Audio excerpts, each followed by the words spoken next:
The fire was never for warmth. It was for forgetting, for cleansing the echoes of women who would not kneel. In 1692, the town of Salem prayed louder than it breathed. But prayer can be a spell too. And some say it summoned something older than mercy. Join the myth weaver, where forgotten stories breathe again. You stand at the edge of the village, where the snow has fallen thick enough to swallow footprints before they can flee. The air tastes of wood smoke and iron, heavy like something waiting to break. You hear the bell again, low, hollow, relentless. It beats not for time, but for guilt. Salem, Massachusetts, a settlement carved from wilderness and prayer. The houses lean close together, their roofs sagging under frost, as if whispering secrets to one another. Lantern light trembles behind curtained windows. Inside, the people pray, always praying, always afraid of what they cannot see. You walk slowly down the frozen path. The world feels smaller here, trapped between forest and faith. Even the trees seem to bend inward, listening to what passes for justice in this place. And you realize judgment is not spoken by law, but by rumor. It begins quietly. A sickness, they say, a shadow passing through the bodies of girls too young to understand their own power. They convulse, cry out, speak of specters and claws and unseen hands. And the village, trembling with superstition, listens. Every gasp becomes evidence. Every silence becomes guilt. At night, the fire crackles in the meeting house. You can hear the wind outside, dragging its fingers across the wooden boards, like a voice trying to enter. The minister, Reverend Paris, stands in the flicker of the flames, eyes dark, voice sharp as scripture. He speaks of witches walking in daylight. He warns that Satan himself has taken root in their soil. And the villagers, tired, cold, desperate for control, believe him. They are people who have lost too much to the wild. Harsh winters, failed crops, children buried before their first words. Faith is their only shield, and fear the only language that keeps them together. So when the girls begin to name names, they listen. Sarah Good, Sarah Osborne, Tituba. Each name falls like snow. Soft, but heavy enough to bury a life. You can almost see the first arrest. The constable's breath hanging in the dark. The creak of the door as it opens into a woman's home. The confusion, the denial, the sudden crack of rope on wrists. Outside, neighbors watch without watching. No one speaks. Everyone feels the chill of their own name somewhere behind the next accusation. The trials begin with a whisper and grow into theater. The meeting house transforms into a stage where faith performs its cruelest miracle, making fear look holy. Children tremble and point. They claim to see spirits hovering above the accused. Their eyes roll, their bodies shake, their voices break, and every shudder, every cry becomes evidence. No one dares doubt them. You can hear it. The murmurs, the chants, the scraping of quills writing fates into the margins of old paper. The words are not law, but spell, signed by trembling hands, witnessed by trembling hearts. The forest stands just beyond the window, black and endless. To the Puritans, it is the devil's domain, a wilderness of temptation and unseen presence. And yet, it is the only place untouched by the madness of men. Sometimes, you wonder if the women accused of witchcraft ever looked to those trees and thought, better to vanish into the dark than burn in the light. The snow keeps falling. The gallows waits on its hill. You can smell the iron of nails and rope, the damp wool of cloaks pulled tight against the wind. When the crowd gathers, it feels more like a sermon than an execution. They pray as the condemned are led forward. Some cry, some do not. The bell tolls again, slow, merciless, final. And in that moment, You realize the sound isn't calling for the dead. It's warning the living there's a rhythm to fear, a heartbeat that grows louder each time it finds another victim. Once it starts, it doesn't stop. The accused become accusers. The faithful become the hunted. Every family hides something, a word, a book, a memory that could turn them into the next spectacle. Salem becomes a mirror reflecting its own hysteria until even truth bends to survive. Tituba, the enslaved woman accused first, confesses under duress. But her confession is not submission, it's survival. She speaks of spirits, of animal familiars, of dark lords who walk in dreams. Her words, twisted by fear and hunger, spread through the village like wildfire. The people take them as proof, but perhaps she was only giving them what they wanted. A story large enough to hold their terror.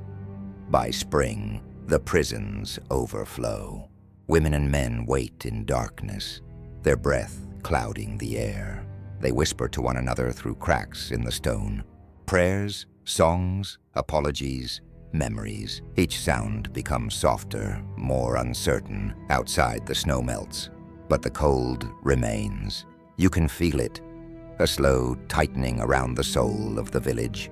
Neighbors stop meeting each other's eyes. Every kindness feels dangerous. Even the children, once playful in the fields, now mimic the gestures of the trials. They point, they accuse.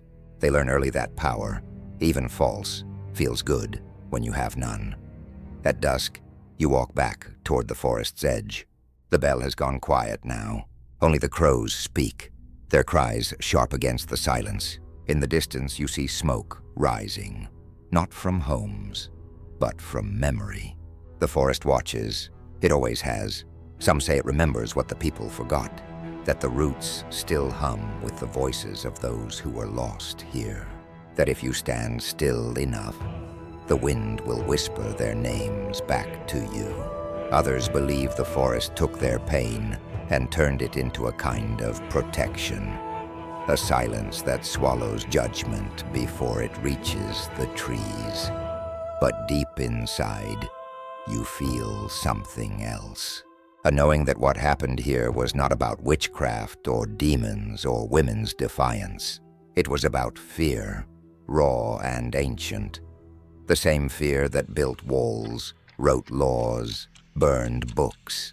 Fear that wears the mask of righteousness, and that mask never truly fades. You close your eyes, the cold seeps into your bones. But so does the hush of history.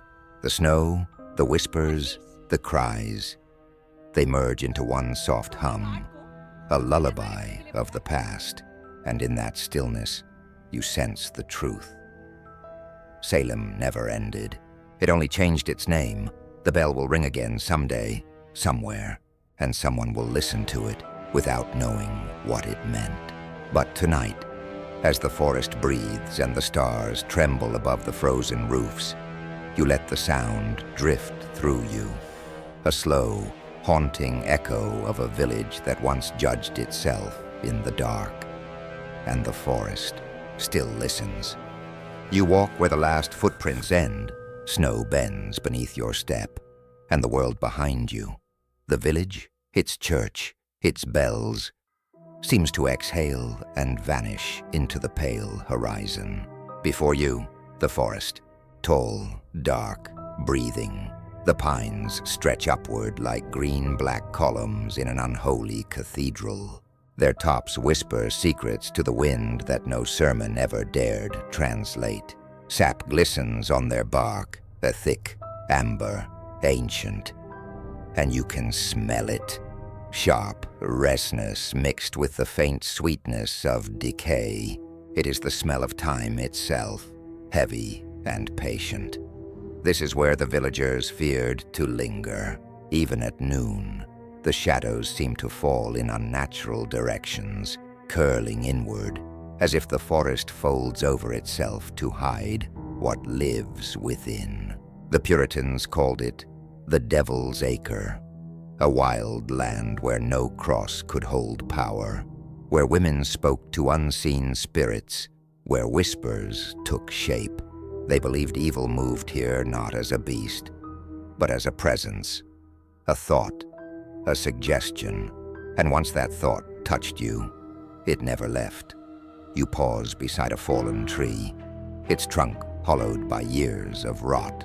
Inside, a nest of brittle leaves and bones. Small bones, bird perhaps, or not. The forest gives no answers, only silence. In the winter of 1692, the men of Salem formed search parties. They carried muskets, pitchforks, lanterns, and prayer. They claimed they were hunting proof. The witch's altar, the devil's mark, the sign of a pact written in ash. But some came only to tame what they feared, others to feed it. You imagine their lanterns flickering through the fog, little orbs of trembling gold, swallowed by the dark between the trees. Each footstep muffled by snow, each breath clouding in front of their faces. Their faith felt strong in the meeting house, under the eye of their minister. But here the pines towered over their scriptures. Here, even prayer sounded small.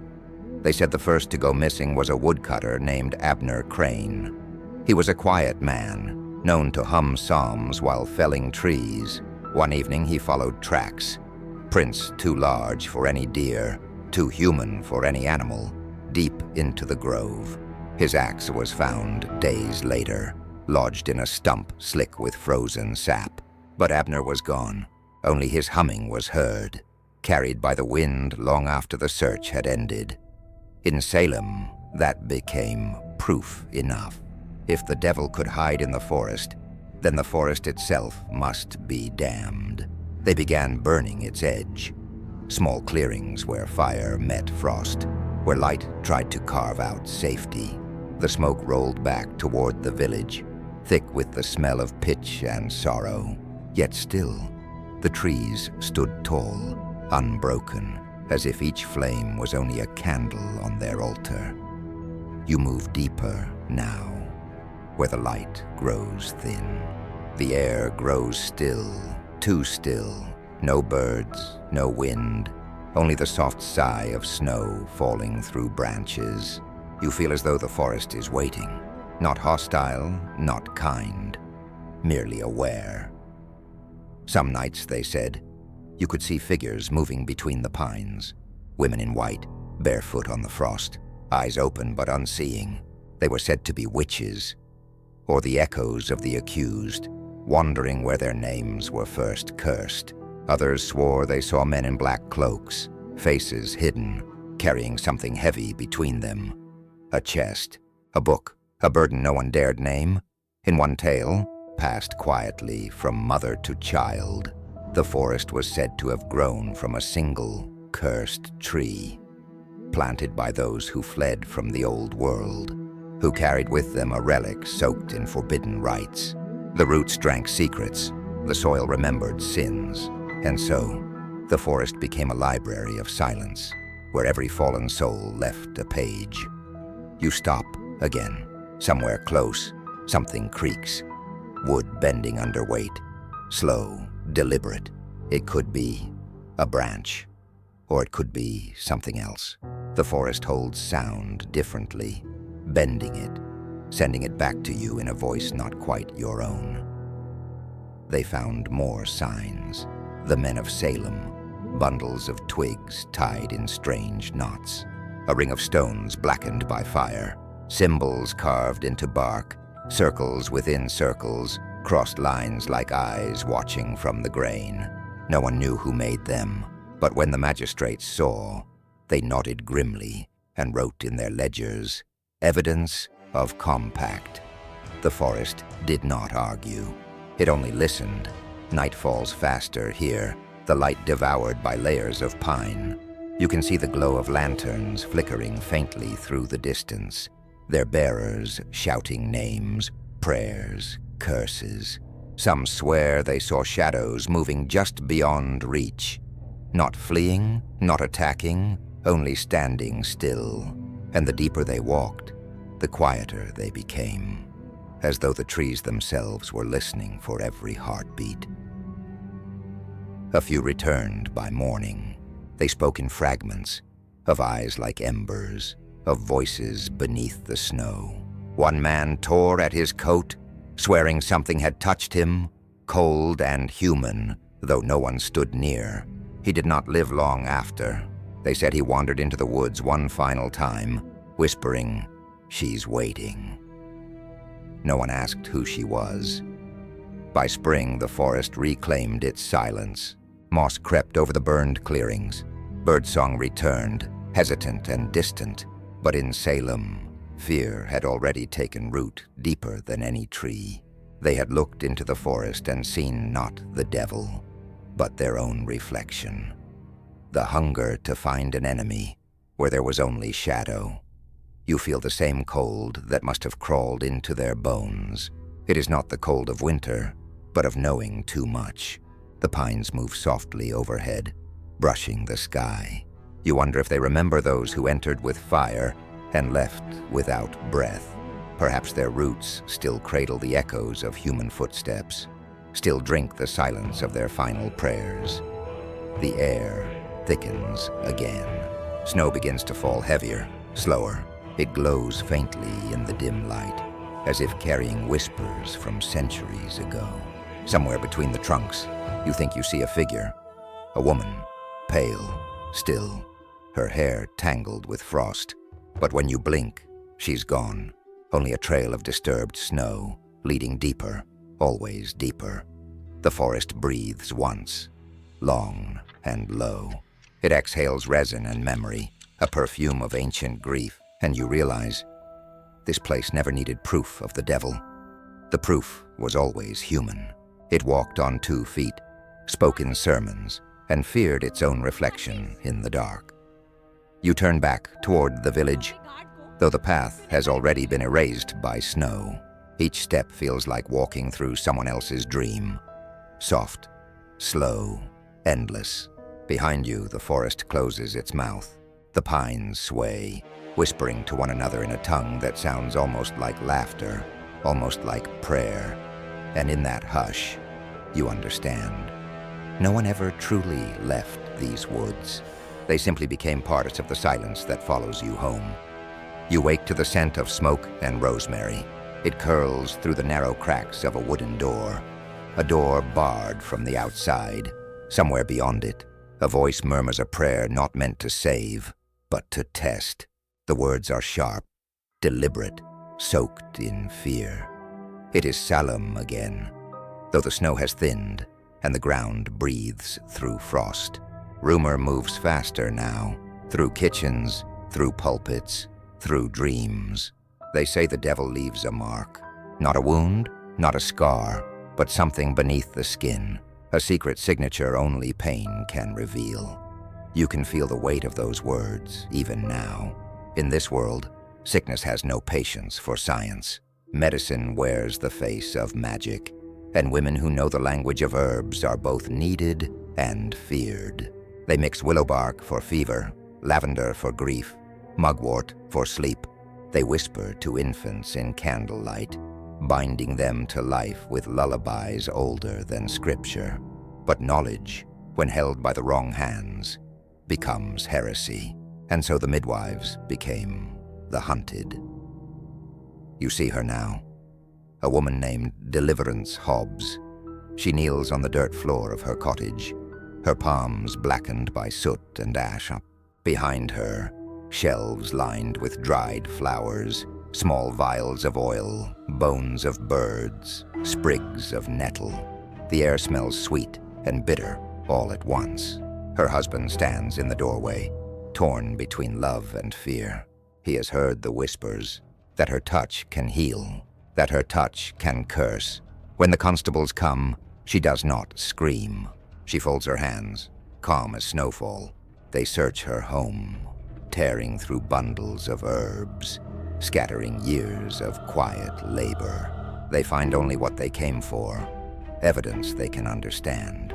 A bottle of milk gone sour, a rag stained red, a mark upon her wrist, small and dark as ink. They call it the devil's kiss. They call it proof. The testing begins.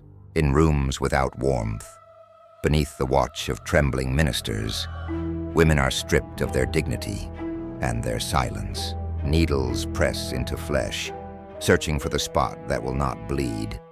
For that is where evil hides, they say. Each prick is an accusation, each bruise a story rewritten, and when the mark does not appear, they make one. Hot iron against skin, burning away what they do not understand. Purity, pain, penance. The words blur together until even prayer sounds like a curse. You imagine the light of those rooms, lanterns trembling against the beams, shadows of men moving like tall ghosts on the wall. You hear the hiss of heated metal, the soft crack of flesh surrendering. You smell rosemary again, faint, mingling with smoke. Perhaps someone burned it to bless the air, perhaps to mask the scent of sin. Outside, the pines watch. Inside, the women count their breaths like rosaries. They are accused not for what they've done, but for what they know. Herbs, healing, birth, the mysteries of the body, the one domain men cannot rule. And so they name it witchcraft. A woman named Bridget Bishop is brought forth next. She keeps her chin high, her hair loose, a defiance in itself. She laughs when they ask if she has made a pact, and that laughter damns her more than any confession. They find on her skin a small mole, round and harmless. They call it her familiar's teat, the place where spirits drink. They do not ask if it hurts. They do not care. Soon others begin to see marks where none exist. A freckle becomes an omen, a birthmark, a curse.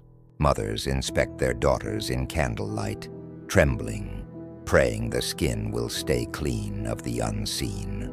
Men wake from dreams, certain they have felt the devil's breath upon them. And in the meeting house, the judges tally names against their fear. 12 have fallen. 13 will complete the covenant. 13, the number whispered through every trial, every cell, every night. Some say it began as a miscount of the accused. Others claim it was prophecy, that the 13th would reveal the truth. But no one agreed on what truth meant anymore. Faith, justice, survival. In Salem, they were the same. You imagine the 13th woman, unnamed in history, faceless in the record. She sits alone in a corner of the jail, her breath clouding in the dark. The walls smell of damp hay and iron. She traces her fingers over her forearm, over a patch of skin too tender to touch. It burns without fire, aches without wound. And when she lifts the sleeve to look, she sees it. Faint, almost invisible. A shadow of a number pressed beneath her flesh. Not ink, not bruise, something older. Something that feels like memory. She says nothing. Not when they bring her bread. Not when they whisper her fate. The others hear her hum at night. A tune, soft and strange, like the rhythm of breathing or the sound of earth turning under snow. Some think it's madness, others a spell. But the guards who hear it never sleep well again. By the time dawn bleeds through the shutters, she is gone. The door still locked, the straw undisturbed. Only a faint imprint remains in the hay. The shape of a body curled in peace, as if she dissolved into the air itself. No one speaks of her after that. The trials continue. The number 13 becomes a ghost, an unfinished sentence. You walk now through what remains. The empty field where the gallows stood, the earth heavy with rain and roots. If you look closely at the soil, you can still see patterns where the grass refuses to grow.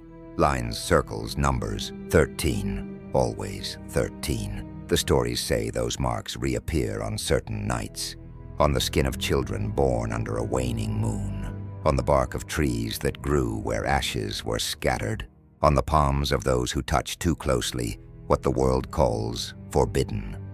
You breathe in. The wind carries the same scent, herbs and smoke, faint, comforting, dangerous. It feels like medicine. It feels like warning. you begin to understand. The mark was never proof of the devil. It was proof of difference, of those who remembered the ways before fear became law. The ones who healed instead of prayed, who saw the sacred in the soil and the stars, not the pulpit. And for that, they were branded by myth. Now, centuries later, the 13th mark lingers not on skin, but in memory, in the suspicion of those who speak gently of the earth, in the quiet disdain for women who know their own strength, in the way a freckle or scar still draws the eye as if it hides a secret. You close your eyes. The forest rustles softly, 1,000 needles whispering above. Somewhere, a faint hum carries through the night, the same tune once sung in the cell. It curls through the dark, warm and strange, wrapping around your heartbeat. You can almost feel the warmth on your arm. Faint, pulsing, like the echo of something ancient. When you open your eyes, there is nothing to see. Only the pale shimmer of moonlight on your hands. Only the silence of history waiting to be remembered. And as you turn back toward the village, the wind lifts again, brushing gently across your wrist, as though something unseen has signed its name there. Softly, carefully, a 13th time, you are standing in the meeting house, where the air is thick with breath and wax. The floorboards groan under the weight of gathered fear.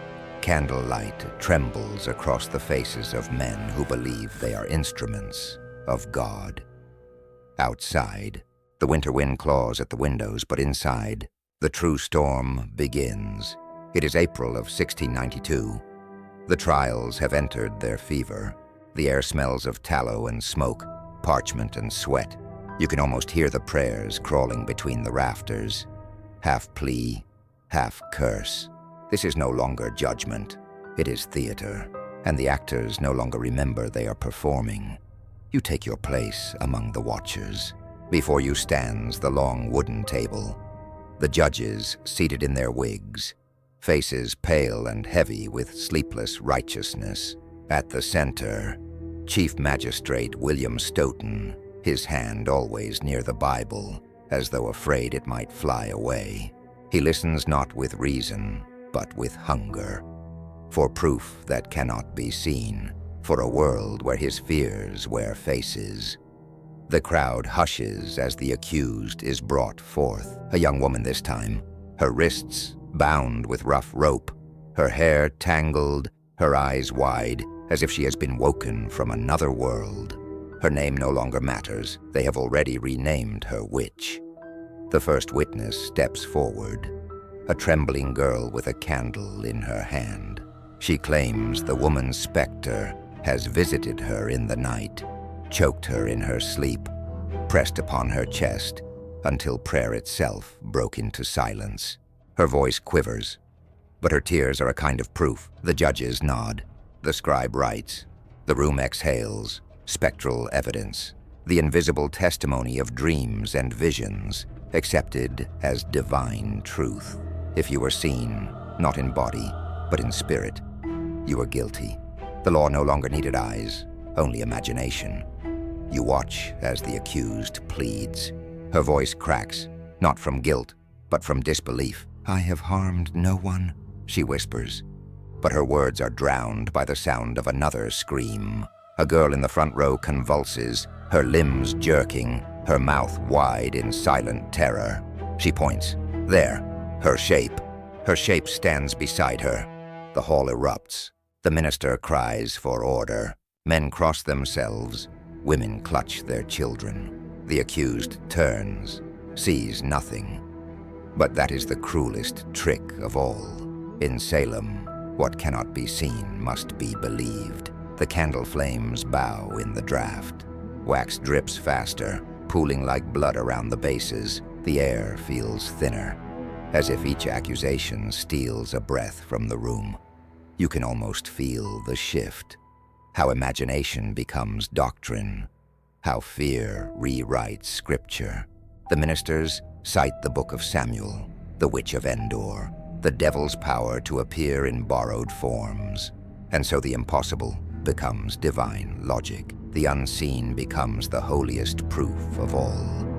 They ask her to confess, to name her accomplices, to free her soul before her body burns.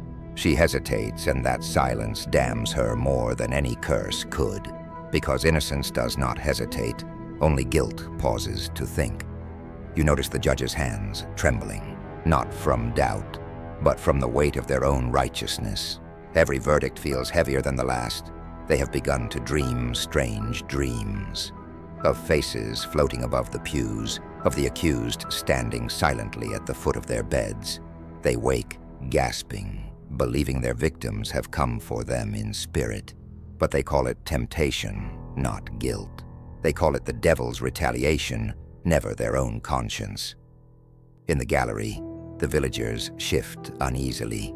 Some begin to wonder what happens when all the witches are gone. Will the spirits vanish, or simply choose new bodies to haunt? No one asks aloud. To question is to invite suspicion. A new witness steps forward. A farmer, his hands cracked from frost. He swears he saw a black shape near his barn, a figure without shadow. When he cried out the name of the accused, the figure vanished. The crowd gasps. It is enough. No one remembers that fear makes men see what darkness wishes them to. Outside, the bell tolls again, carrying the verdict into the cold evening. Guilty. Always guilty. You step out into the wind. It carries whispers from the church.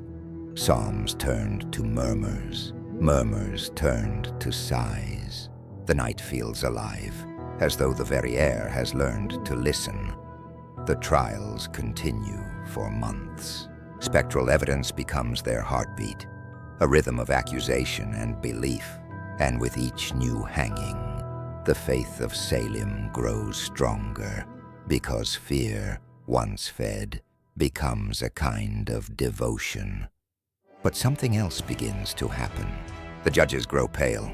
They start to see faces in their dreams, faces that do not belong to the living. One wakes screaming, claiming a hand had brushed his cheek in the dark. Another refuses to enter the meeting house after sunset, saying the shadows move when he is alone. And the minister's daughter whispers that her father no longer prays at night, because he fears the silence will answer back. The Court of Ayer and Terminer, that proud title of justice, slowly dissolves under its own weight. Even those who once shouted, "Guilty," begin to speak in softer tones. Spectral evidence, they admit, might be false. The devil, after all, could impersonate the innocent as easily as the guilty. But by the time the doubt arrives, 19 are dead. And the truth, like the spirits they chased, is nowhere to be found. You return to the meeting house one last time. It stands empty now, the benches cold, the candles burned down to their wicks. In the center of the room, the judge's Bible lies open, its pages warped from heat. Wax drips over the text, sealing it like a wound. You can almost hear the echoes, the trembling accusations, the screams, the righteous murmurs, and if you listen longer, past the echoes, past the creaks of the old beams, you will hear something else. A breath, slow and steady, as if the room itself remembers. They called it the Court of Specters. But perhaps the specters were not the accused at all. Perhaps they were the shadows born from the minds of the living. Fear given form, belief given body. Perhaps the real haunting began not with witches, but with men who could not bear to look at their own reflection in candlelight. You close the Bible gently. The flame gutters in the last candle. Wax drips one final time, like the last heartbeat of a dying truth. And as darkness folds over the room, you think you see movement, not shape, not face, just the faint shimmer of air where faith once burned too bright to see. The room exhales, and the light forgets its shape. You walk where the hill softens toward the horizon, where grass no longer grows right. The soil here still remembers. It is darker, colder beneath the skin of the earth, as if some ember still stirs below. Gallows Hill, they call it, though no gallows stands now, only wind and a silence that listens. It was once the highest point in Salem village, a mound of hard clay, ringed by pine and thorn. The villagers built their pyres here because the air was open and because the devil was said to fear the height. But even the pines bowed low when the flames began. You can almost see them gathering. Men in thick coats, women clutching psalm books, children peering through the smoke, their eyes wide not with horror but with awe. For in 1692, to see sin burn was a holy thing. To smell it was proof that God was near. The first fire begins with prayer. The minister's voice rises like incense, his words trembling, breaking, lost in the wind that sweeps across the hill. Beside him, a woman stands at the stake, her dress gray with soot, her face still calm. She does not cry, she only stares at the horizon, as though she sees something the rest cannot. The torch touches kindling. The flame answers. It crawls up the branches like a living thing, hungry, reverent, alive with its own intent. You can almost hear it whisper as it climbs, a sound between breath and chant, like the language of things that never learned mercy. The crowd steps back. The wind shifts. The smoke drifts over their faces, curling like fingers over their eyes. And in that moment, a tremor. Some swear they see a shape in the rising gray, a silhouette bending, not breaking, as if the flame itself bows to her instead. They call it sanctification. They say her soul is purified by fire, but you can feel the air recoil, a strange heat, deeper than flame, as though something inside the blaze breathes back. Later, they will whisper that the prayers didn't rise, that they sank instead, that the fire learned their words and spoke them in reverse, because faith and fear, when burned together, sound the same in the dark. The executions continue. The hill blackens with soot. Each new fire burns faster, brighter, as if the earth itself grows impatient. The townsfolk begin to notice that even after the wind dies, the embers glow longer than they should. And when the last ash falls, it does not cool. One night, a boy sneaks up to the hill. He kneels where the last pyre stood, presses his hand to the ground. The earth is warm, pulsing faintly, like a buried heartbeat. When he tells his mother, she slaps him silent. Some things, she says, are not meant to be remembered aloud, but the stories continue. Farmers claim their fields catch light at dusk, tiny blue flames flickering between the stalks. Midwives speak of dreams, visions of fire that speaks in their dead mother's voice. Even the magistrate begins to tremble when the wind turns from the hill. He says it smells too human. By August, the air itself seems to shimmer. Every hanging feels heavier, every spark louder than it should be. The ministers preach that fire is a weapon of God, but their sermons sound brittle now, like kindling waiting for a match. You stand again on the hill. The sun lowers. The last light bleeds into the pines. A fresh pyre is ready. Logs stacked in a cross pattern, hemp rope coiled like veins. The condemned this time is an old man, his beard white, his eyes dim but unbroken. He mutters something, not a prayer, not a curse, something softer, perhaps a name, perhaps a truth no one wishes to hear. The flame catches again. It rises too quickly. The villagers step back. The smoke bends toward them, coiling like a serpent, and someone swears they hear words inside it. Not screams, not wind, but the echo of their own psalms, spoken from within the blaze, twisted backward, as if the fire remembers what they said and wants to say it too. One by one, they leave the hill in silence. Even the minister walks without blessing. Behind him, the flames die slowly, curling in on themselves like exhausted lungs. The wind carries ash through the streets, soft gray snow that coats every roof. By morning, the town smells of smoke and guilt. For days, no one goes near the hill. Then one evening, as the moon rises pale and high, a woman from the outskirts wanders there. She kneels in the ashes, searching for the place her sister once stood. When her hand touches the ground, she feels warmth. Faint, steady, alive. She whispers a prayer, but before she can finish, the warmth pulses once beneath her palm, and she draws her hand back in fear. In the darkness, a single ember flares red again, then fades, as if answering her.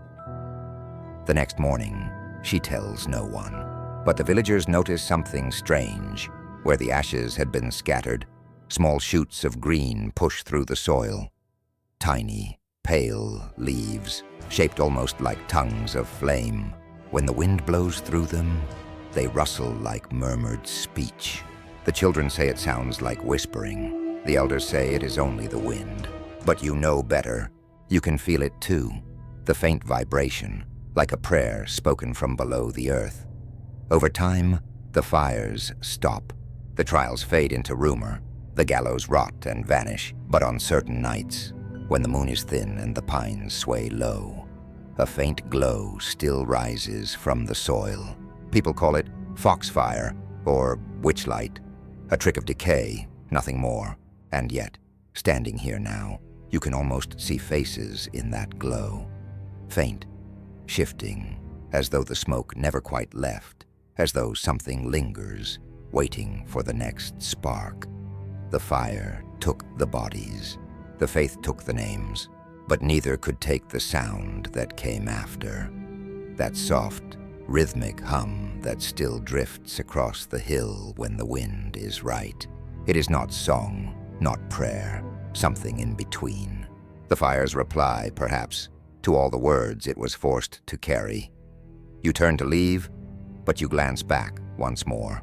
The grass sways gently, and for a heartbeat, you see the shimmer, a column of pale smoke rising without flame. It curls toward the stars, pauses, then folds back down toward the ground, like hands meeting in prayer.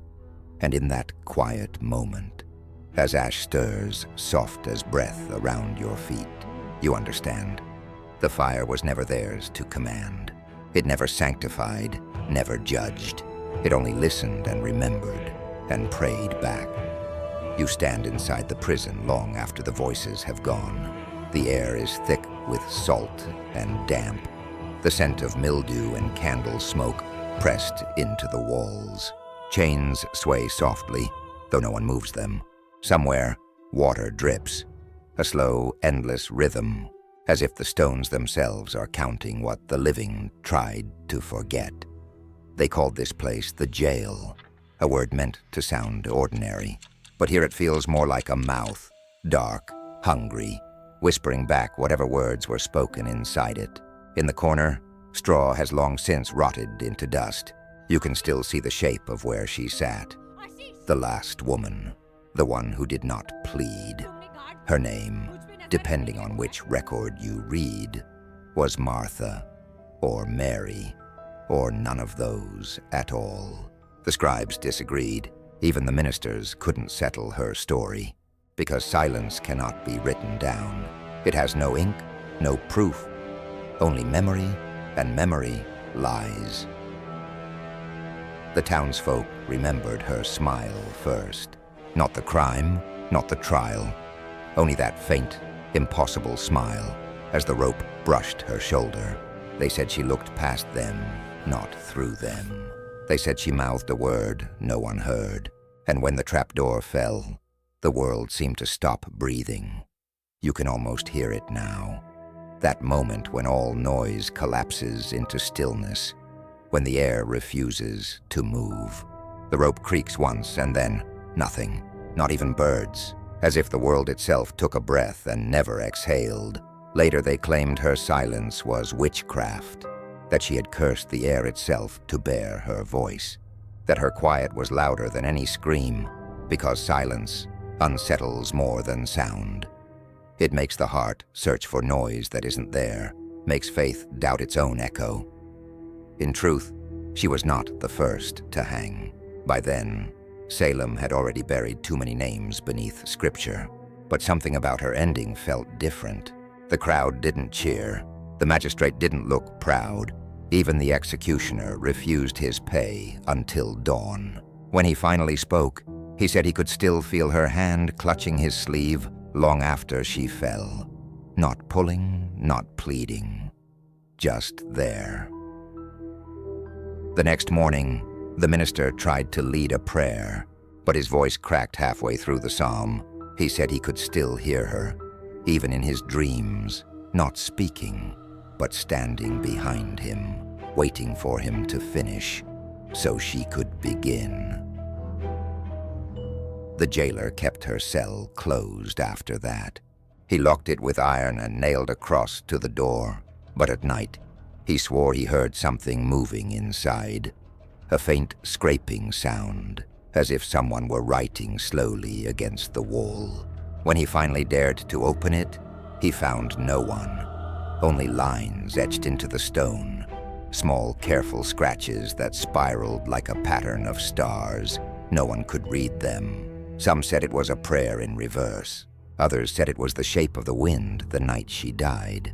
But one old woman, half blind and half forgotten, ran her fingers across the marks and whispered, "She's still speaking." And perhaps she was, because in the weeks that followed, strange things began to happen around the prison. The bells in the meeting house would ring at dusk, even when no one pulled the rope. The milk in the pails would sour overnight, though the air was cool and clean, and those who passed by the jail claimed they could feel a chill on their necks, a whisper close to their ears. Not words, not sound, just breath. They tried to exorcise it. Ministers walked the halls with open Bibles, their voices trembling between command and fear. But every psalm seemed to lose its rhythm here. Words fell flat, as if the air swallowed them whole. One preacher later said, "The devil is not here, only what we made of him. You sit now where she sat, your hand brushing against the stone, your fingers tracing those faint spirals in the wall. You can almost feel warmth beneath the chill. You close your eyes and listen. Nothing, and yet something, a vibration, deep and soft, like the earth itself humming a forgotten name. Perhaps silence was her final act of defiance, a refusal to feed the fire of hysteria, a quiet so perfect it unmade the sound of accusation itself. Because when words have done their harm, when every plea and prayer has been twisted, silence becomes its own language, one that no court can condemn. They buried her without ceremony. The records say, executed and dismissed. But no stone marks her place. No scripture guards her name. Only rumor that if you walk through the woods near the old prison, you'll hear footsteps that stop when you do, breathing that matches your own. And sometimes, if you stand still long enough, a soft hum fills the air. Low, steady, not quite human, as though the wind itself is remembering how to speak. Years later, when Salem tried to heal, the ministers wrote apologies. The survivors offered confessions. They named the innocent, begged for redemption. But her name was never written. Perhaps they feared invoking it. Perhaps they knew that silence, once spoken, ceases to be silence at all. And so, her cell remained empty. The scratches on the wall faded, the wood rotted, the iron rusted to dust. But the air in that corner of the room never settled back into peace. It still carries that faint pulse, a reminder that even silence leaves a sound behind. You open your eyes again. The candle flickers. The air is colder now, and for a moment, you think you see her in the corner. Not a ghost, not a vision, just a shift in the darkness, a curve of light, shaped like a face remembering how to breathe. You wait for her to speak, but she doesn't.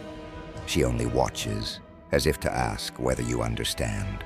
And perhaps you do, because what she left behind was not a curse, not vengeance, only the truth that silence itself can haunt, that sometimes the quiet after the rope drops is louder than all the sermons in the world. You take a step back, the air still trembling. The candle wavers once, then steadies. A small human flame trying to stay alive inside an endless hush. Outside, the night leans close against the window.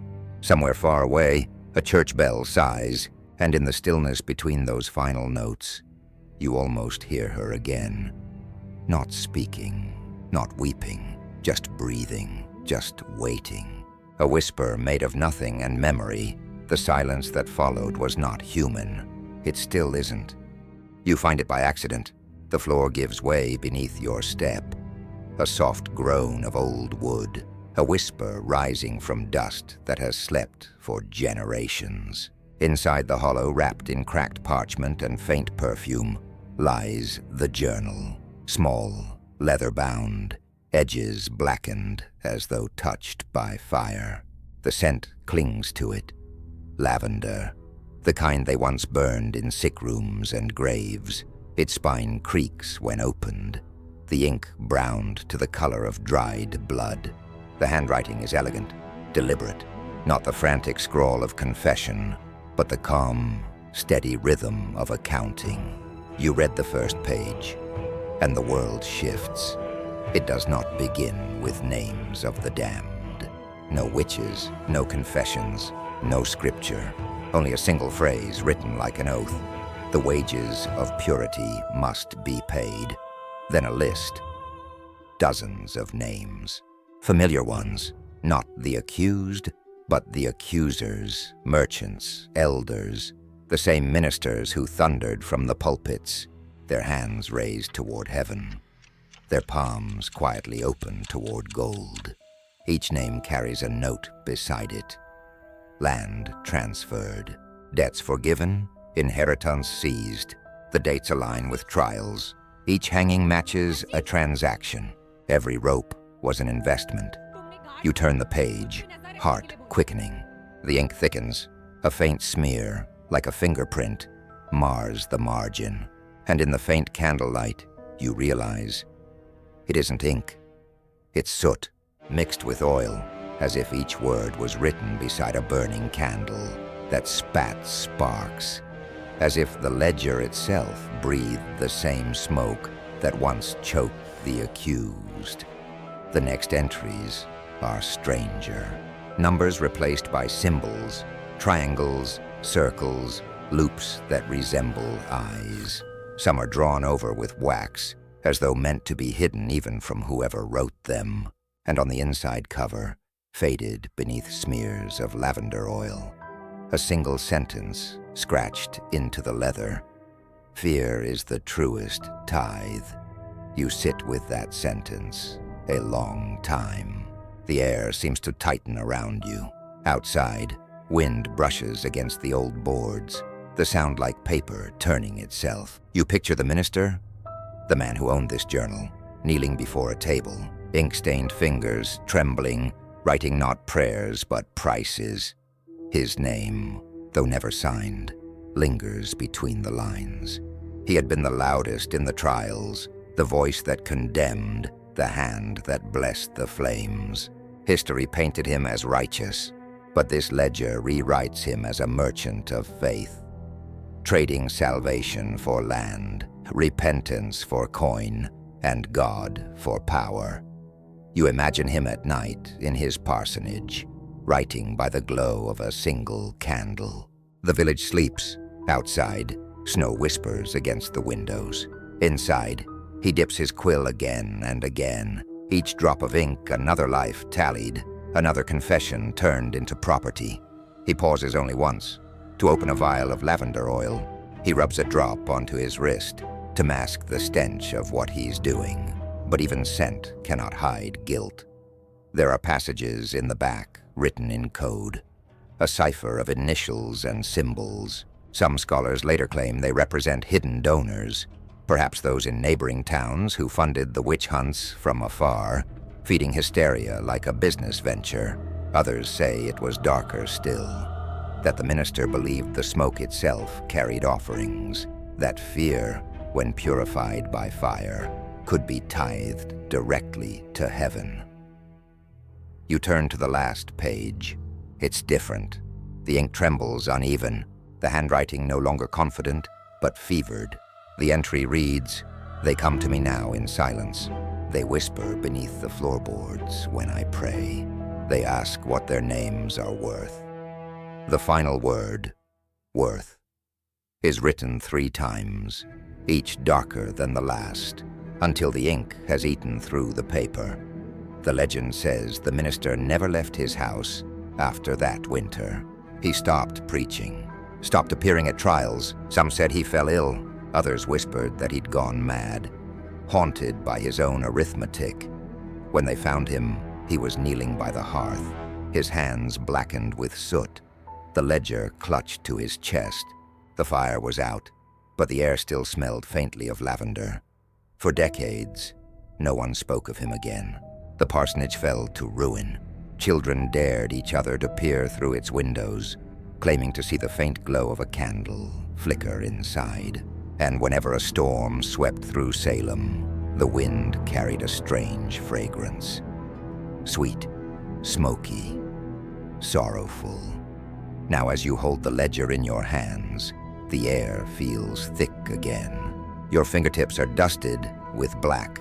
You close the book, but the scent lingers. A strange comfort and a warning. You realize something chilling. For every name written, another is missing. There are empty lines, spaces where ink never met paper, as if the ledger is unfinished, as if it still waits. You look closer at the blank spaces. They shimmer faintly, a trick of light or memory, and you feel it. That old hum again. The one that haunted the gallows hill and the prison walls. The sound of history remembering itself. You imagine the minister hearing it too, his quill trembling above the page, the whispers asking for balance. The ledgers of sin are never closed. They are merely paused, waiting for another hand to turn the page. Outside, the wind sighs through the timbers. Somewhere far away, a bell tolls once, hollow, fading. You set the ledger back beneath the floorboard, its weight settling into the dust like a buried confession. The lavender scent drifts upward one last time, a soft ghost of forgiveness, a perfume for the dead. But as you stand, you hear the faintest sound, paper shifting, as if the book had exhaled, as if it had waited centuries for someone to find it, to read its truth aloud, and to know that even silence has accountants. You close the floorboard gently, but the air does not still. It moves around you, slow, deliberate, like breath drawn through unseen lips. And when you turn toward the door, you realize the scent of lavender has changed. It no longer smells of flowers. It smells of smoke. You walk away, quietly. Behind you, the house settles. Wood creaks. A draft whispers through the cracks. And in that moment, you understand the secret he could not erase.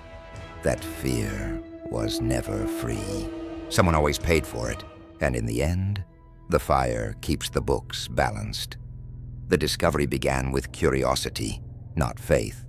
A young archivist named Ellen Hayes was cataloging old property, deeds for the Essex County Historical Society, when she stumbled upon a roll of parchment maps that didn't match the official town records. The paper was brittle, the ink pale as bruised skin. At first glance, they looked like ordinary land surveys. Boundary lines, parcels, creeks. But when she laid them side by side beneath the lamplight, something impossible began to emerge. The borders formed a pattern. Not a geometric accident, but deliberate symmetry. Concentric circles intersected by lines that radiated from what appeared to be the center of Salem village. And between those lines, small crosses marked familiar landmarks. The old meeting house, the gallows hill, the burial ground, and the brook where the accused were once drowned in trial by water. Ellen ran her finger across the parchment.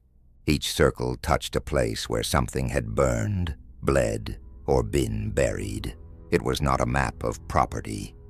It was a map of consequence. When she overlaid the survey onto a modern topographical map, the pattern grew clearer still. The graves of the accused, the execution sites, even forgotten cellars, all aligned perfectly, forming a design that spiraled outward, ending in a patch of forest that bore no official name. A clearing, unmarked, empty, except it wasn't. That night, Ellen brought the map to a colleague at the university. Dr. Merrin, an expert in early colonial geomancy and folklore. He stared at the parchment in silence for a long time before speaking. "This isn't cartography," he said finally. "It's ritual architecture."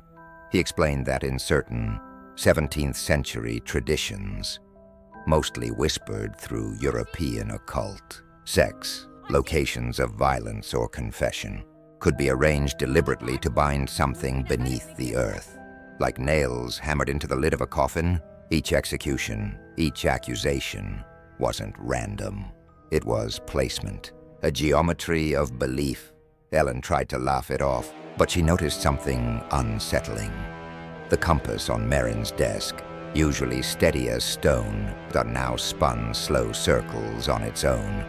Over the next few weeks, they began to cross-reference the map with surviving records. The names of the accused aligned with coordinates.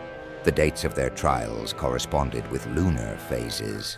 The circle tightened. At the center, the unmarked clearing appeared again and again, labeled differently on every copy. No Man's Ground, Widow's Hollow, the Minister's Field. It had changed names as if to disguise itself. No roads led to it now. Merrin proposed they go there. Ellen hesitated. She had been dreaming of the map, the lines glowing faintly, shifting like veins under skin. Sometimes she woke with a taste of ash on her tongue, but curiosity, the oldest sin, drew her in.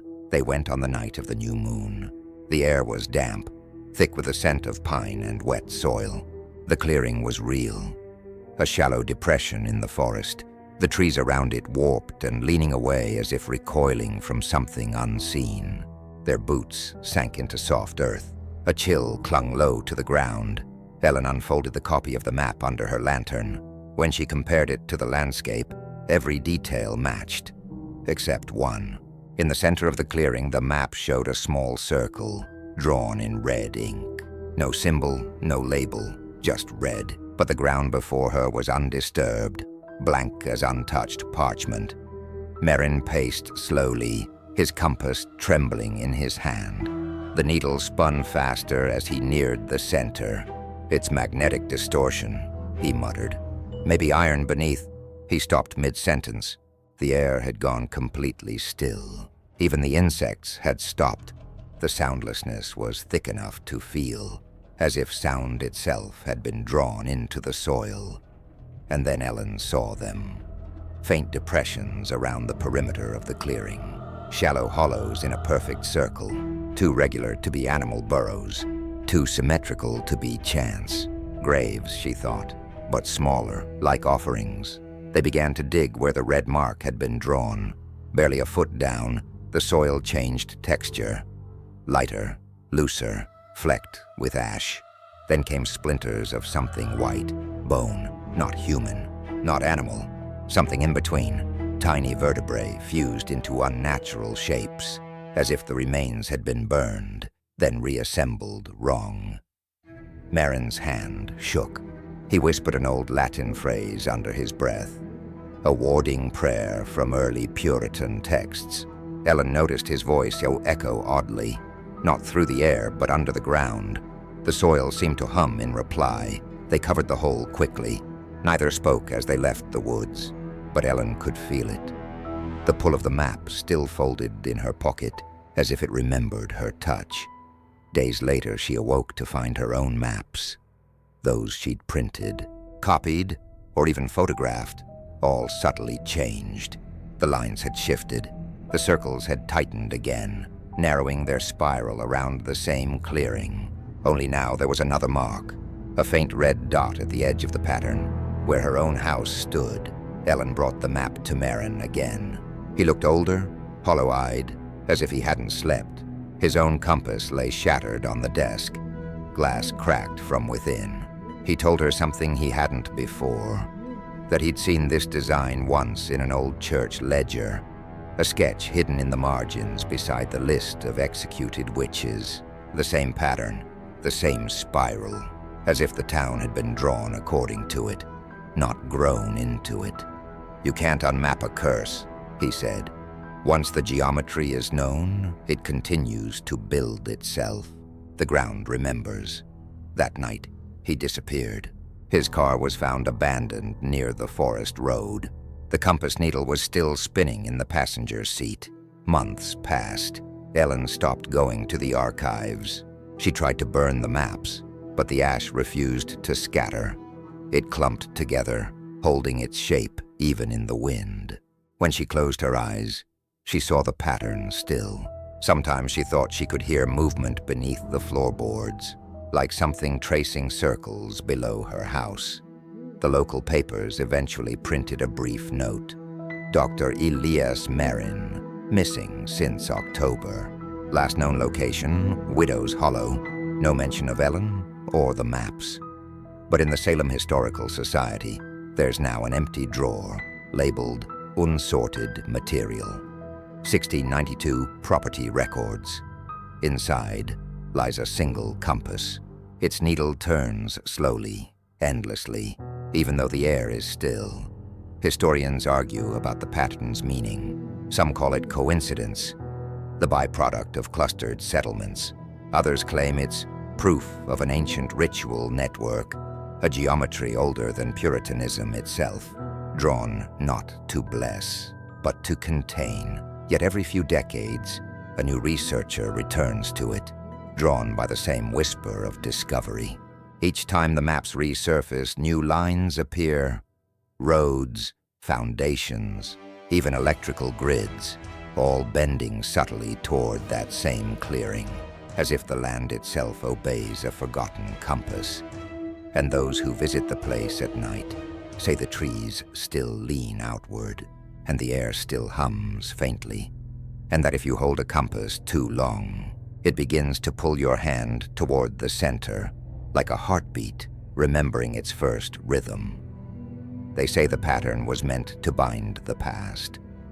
But what if it wasn't containment? What if it was invitation? The map, after all, still grows. New circles form with every name added to Salem's history, every unmarked grave, every forgotten truth. Another point in the spiral. And somewhere in the woods, beneath roots that twist like script, the compass keeps spinning, waiting for the next surveyor brave enough or foolish enough to draw its final line. By day, Salem feels almost gentle. You walk along cobblestone streets lined with souvenir shops and old salt box houses. The air smells of roasted nuts, candle wax, and autumn leaves. A costumed guide calls out, voice bright and practiced, recounting the famous trials, the 20 dead, the 20 more accused. The crowd smiles politely. A chorus of nods, phones lifted, history flattened into a backdrop. But if you stay long enough, If you wait until the lanterns dim and the laughter fades into the mist, you will feel something stir beneath the modern paint. A pulse, soft and smoldering, the slow breath of the town itself remembering. There is a hill just beyond the main square, a small rise marked by a wooden sign. Proctor's Ledge, site of execution, 1692. By daylight, it looks almost pastoral. A few stones, a garden of rosemary, a plaque. At night, the wind gathers there, and the air feels heavy with the weight of something unfinished. You stand where the rope once swung. The grass beneath your shoes grows in strange circles, the soil darker than the rest. Some locals say the ground here never fully cooled, that after the fires died, the embers sank deep into the dirt, and on the right night, you can still see faint orange veins glowing under the roots. You crouch low, touch the earth. It's cold, but it hums faintly, like the echo of a heartbeat under stone. A century after the trials, farmers who tried to build near the hill found their barns catching fire without a spark or candle in sight. The flames came slow, silent, a creeping shimmer across hay and timber. No smoke, only scent, lavender and salt lavender. The herb the midwives once burned to banish fever. Salt, the old Puritan cure for cursed soil. Those who knew their lore whispered that the fires were not accidents, but reckonings, the earth exhaling memory. By the 19th century, Salem learned to live with its ghosts. The town became a shrine to its own wound, dressing tragedy in tour routes and autumn festivals. The gallows vanished, the records cleaned, but the air never lost that strange perfume. Sweet, medicinal, faintly mournful, they say that every October, as the harvest moon waxes full, the fog rises thicker than any season before. It creeps along the sidewalks, pooling in doorways, curling around the statue of the judge who condemned the innocent. You can see it from the harbor, a pale tide rolling inland. It moves like breath, deliberate and knowing. In that fog, shapes sometimes appear. A woman in linen, barefoot, standing at the hill's edge. A child holding a bundle of herbs. A man with a Bible pressed so tight to his chest that smoke seeps from between the pages. And always, the scent. Lavender, and something darker beneath it. The sweet rot of burned rope. A few years ago, a tourist took a photograph near the old meeting house. When she developed the film, the image showed not the bright wooden facade she remembered, but something older. Warped beams, cracked glass, and behind the window, faint silhouettes of faces. 13 to be exact, one for each of the first to die. When experts examined the film, they found no sign of tampering, only a curious haze that obscured the lower frame. The chemical analysis reported traces of resin, a substance used centuries ago in embalming. No one could explain how it had imprinted itself on modern film. And then there are the fires. In 1971, a shopkeeper lit a candle in her store's window. A tradition, she said, honored the lost souls of the town. By morning, the candle had burned clean through the glass, melting it into the shape of a human hand pressed against the pane. The store reopened a week later, and the imprint remains to this day. A ghost of heat, impossible to wash away. Locals call it the hand that prayed back. Some say it's the same flame that once touched the gallows, trying endlessly to finish its plea. You walk through the narrow streets now, past the old cemetery, where stones lean like weary teeth. Each bears a name that history both preserved and betrayed. Giles Corey, Rebecca Nurse, Martha Carrier. Their graves are tended with care. Flowers, ribbons, and folded notes left by strangers seeking forgiveness for sins they never committed. But the fog that rolls through those stones carries something else.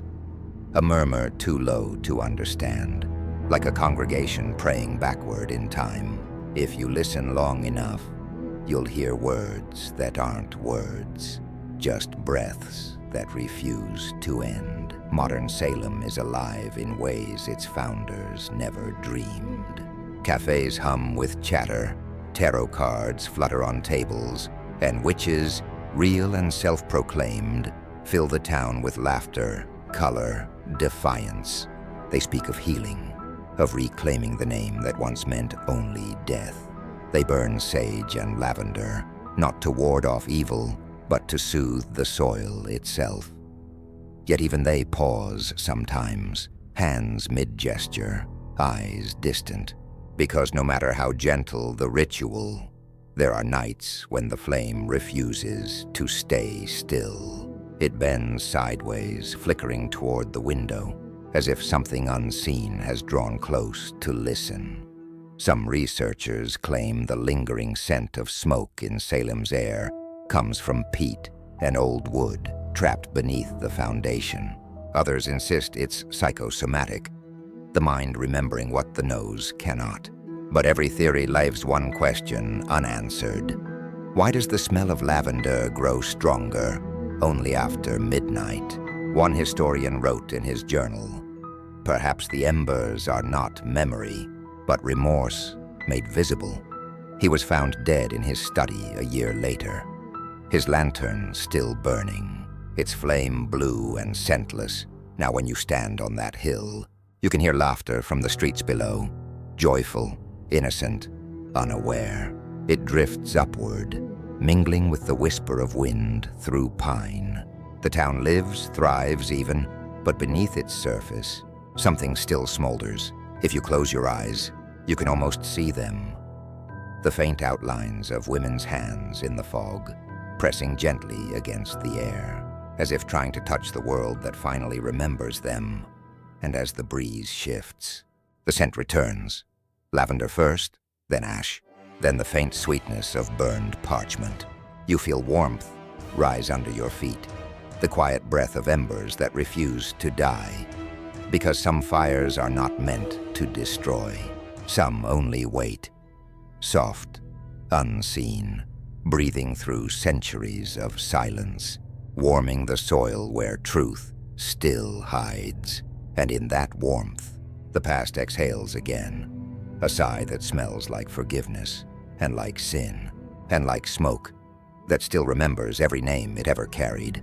Somewhere in the distance, a single ember glows beneath the frost, and in its flicker, you could almost swear it breathes. You walk through a town that believes it has outgrown its ghosts. The brick houses lean inward like old men listening. The windows glow softly, flickering with the steady pulse of electric light. Children laugh in the distance, and yet, beneath that laughter, something older hums. It hums in the timber of the oldest homes, in the warped wood of pews still polished by restless hands, in the hollow between church bells and silence. It is the sound of faith, stripped of its skin. The Puritans came here believing they could carve heaven from wilderness. They came with trembling conviction, their Bibles heavy with ink and fear. To them, the world was a battlefield, each prayer a weapon, each doubt a demon.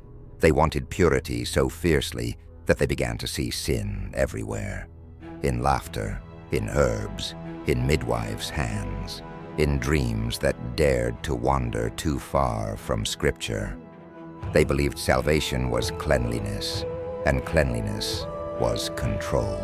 So they built fences around the land, around their minds, around their neighbors. And when the fences broke, when hunger and jealousy and winter pressed in too close, they did not know where purity ended and punishment began. It started with whispers, as it always does. A cough mistaken for a curse, a child's fever blamed on the neighbor's shadow, and soon, the very prayers they spoke for protection became incantations of accusation, the words blurred. Blessing, blame, mercy, murder. Every amen became a verdict. They forgot that prayer was once a bridge. They turned it into a blade. Now centuries have passed. The fires are long gone, and yet the same air fills your lungs. You breathe what they breathed. Frost, smoke, regret. In the museums under glass, you can see their relics. A cracked Bible, its margins blackened by candle soot. A piece of rope, a ledger with names written in trembling ink. Each artifact hums faintly, as if faith itself still stirs inside, uncomfortable in its own body. One exhibit shows a Puritan pulpit, carved oak, scarred by time. Visitors walk past it without noticing that the wood smells faintly of iron and rain, like something that once wept. A historian once placed his hand on that pulpit and said, "They built their heaven out of fear," and wondered why the light felt cold. In old letters, you find their voices still echoing, pleas for forgiveness that never found an answer. One woman wrote to her sister before the gallows took her, "If my prayers turn to ashes, tell them it was the fire that did the praying." Her handwriting wavered like breath in the snow. The ink bled into the paper, as if trying to escape the page. Salem today calls itself healed, but healing and forgetting are not the same. The churches still stand, their steeples piercing the gray sky like needles. The sermons are softer now, but the rhythm remains the same. The rise, the fall, the plea for purity, the fear of falling short. And if you listen closely on cold mornings, when the fog lies low over the harbor, you might hear the echo of two voices praying at once, one pleading for grace, the other whispering for release. Sometimes it's hard to tell which one belongs to the living. Faith is a fragile architecture. It was meant to be shelter, but in Salem, it became a mirror, reflecting every face it tried to cleanse, until it could no longer tell sinner from saint. You see it even now, in the way candles are lit in windows during October, in the way people speak of energy instead of evil, as though language itself still trembles from what was done in its name. They have changed the words, but not the rhythm. They have changed the stories, but not the hunger that shaped them. In a small church near Charter Street, a caretaker swears the walls breathe. He hears faint sighs between hymns, as if the plaster remembers the sermons shouted into it. He says on certain nights, the candles flicker in perfect unison, and their shadows form shapes on the altar. Not faces, exactly, but impressions of devotion gone wrong. One candle bends toward the other, as though listening. Another gutters out, leaving the faint scent of lavender and tallow, the same smell that haunted the gallows hill. The caretaker never stays past midnight. He locks the door, but the air inside continues to hum, softly, patiently, like something reciting prayers it no longer understands. Centuries later, we wear different clothes.